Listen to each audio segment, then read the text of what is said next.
Forest. A word that conjures up so many images. A sea of trees seeming to stretch on to infinity. Waterfalls, mountain streams, wildlife.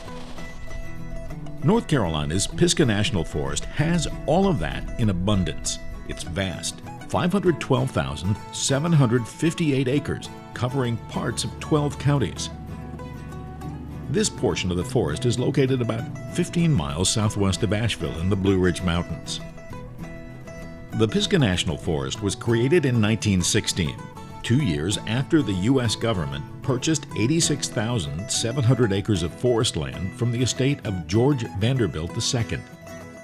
It became the core of the National Forest. Vanderbilt is most famous for his Biltmore estate in Asheville. His 250-room chateau, built in 1895, is the largest privately owned home in America and attracts 1 million visitors each year. Vanderbilt was interested in agriculture and forestry and was wise enough to know the difference between exploitation and stewardship. He created the first School of Forestry near Brevard. Today it's managed by the U.S. Forest Service as the Cradle of Forestry. The site has a museum and features a number of vintage buildings moved to the site. Another popular attraction is Mount Pisgah, named after the biblical mountain that Moses stood on as he got his first glimpse of the Promised Land. The Blue Ridge Parkway runs through much of the forest.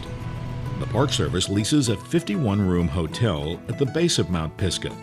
It has a restaurant and a gift shop and is open to the public from April to the end of October.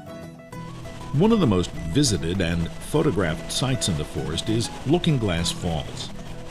The 60-foot falls is right off the main road. You can walk down to the base of the falls or admire it from the roadside.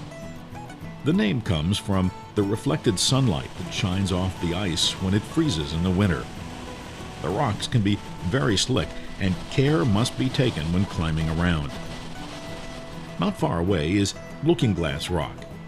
It too can be seen from the road, but you can also climb to the top of the 3,970-foot rock for a stunning view. The climb is about 3 miles and is somewhat challenging. Another attraction is Sliding Rock. Fast-moving water has polished the rock surface, making it a perfect natural water slide. The water is cold even in the summer. During sliding season, there's a $2 per person charge to enter the parking lot. It helps cover the cost of lifeguards. The forest is covered with hiking and mountain bike trails, campsites, picnic areas, and fishing streams. There's almost no end to the recreational opportunities available. The views from the parkway are the main attraction, especially as the seasons change. In the fall, the mountains are ablaze with autumn colors. It's a mecca for leaf peepers and motorcyclists. It's also a great place to pull over and take a break, to sit for a while and enjoy the cool mountain air and watch as the sun and the clouds create new patterns on the landscape below. As you sit and watch, it's easy to imagine how the name was chosen. The Pisgah National Forest really is a promised land, now preserved and protected for ages to come.